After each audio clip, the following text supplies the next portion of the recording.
गर्मी में लू लगने की प्रॉब्लम तो कॉमन होती ही है, लेकिन प्रेग्नेंट माओं को इसका रिस्क बहुत ज़्यादा होता है। इसलिए ये बहुत ज़रूरी विषय है, इस पर मैं आज आपको जानकारी देने वाली हूँ।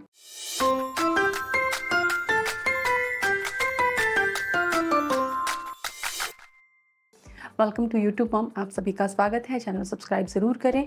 ढेर सारे वीडियोस आप लोगों के लिए हैं चैनल पर, उनको भी ज़रूर देखें। प्रेगनेंसी में अगर माँ को लू लग जाए, हीट स्ट्रोक हो, तो माँ के साथ साथ बच्चे को भी रिस्क होता है। इसीलिए आपको 5 प्रमुख बातें पता होनी चाहिए। कुछ सिम्टम्स हैं, कुछ रेमेडीज़ हैं जो आज मैं आपको बताने वाली हूँ। इनसे गर्मियों में आप पूर्ण सुरक्षित रहेंगी, ये मेरा विश्वास है। आइए उनको देखते हैं। देखिए, हीट स्ट्रोक समझना होगा पहले आपको कि हीट स्ट्रोक कब लगता है, क्या होता है।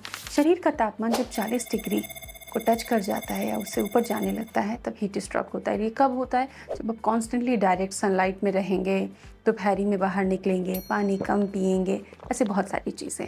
तो ये इसकी क्लिनिकल एक्सप्लेनेशन है। अब हम जानते हैं हीट स्ट्रोक के प्रमुख लक्षण, कि आपके बॉडी में आपको क्या ऐसे साइन पता चलेंगे जो कि बड़े कॉमन भी होते हैं। प्रेग्नेंट माओं को हीट स्ट्रोक का रिस्क ज़्यादा क्यों होता है? आप में से बहुत सारे व्यूअर्स ने पूछा है कि क्यों होता है। क्योंकि देखिए, ब्लड सर्कुलेशन ऑलरेडी बहुत फास्ट होता है। प्रेगनेंसी में हार्मोन्स की वजह से बॉडी टेम्परेचर वैसे भी प्रेग्नेंट माँ का हाई रहता है एक नॉर्मल महिला से।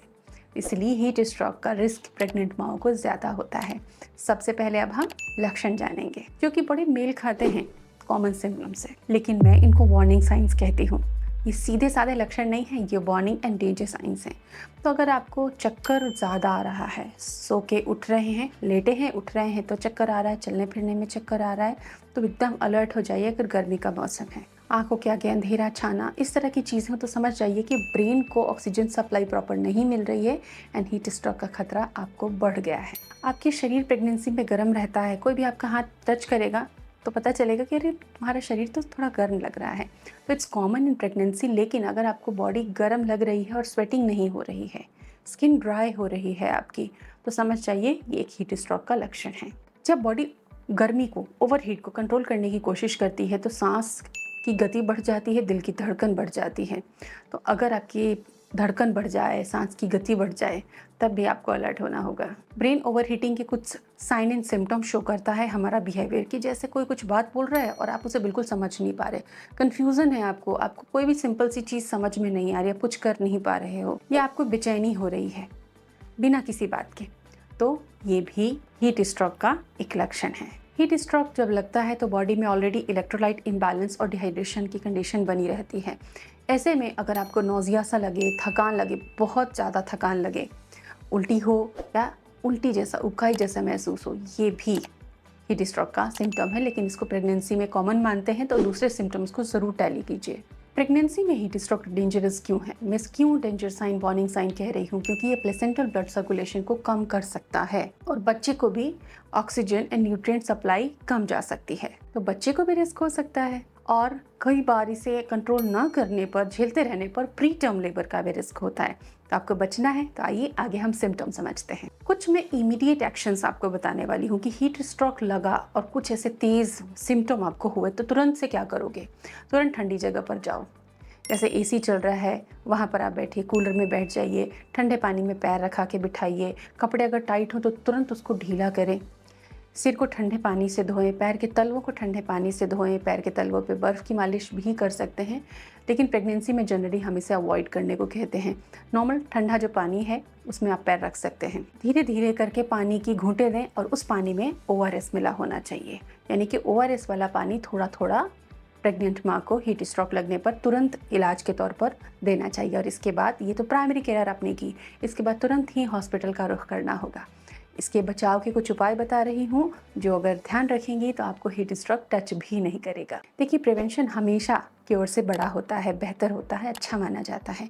तो क्यों ना हम प्रिवेंशन पे पहले ध्यान दें कि क्या बचाव के उपाय हमें करने के, हमें हीट स्ट्रोक लगे ही ना।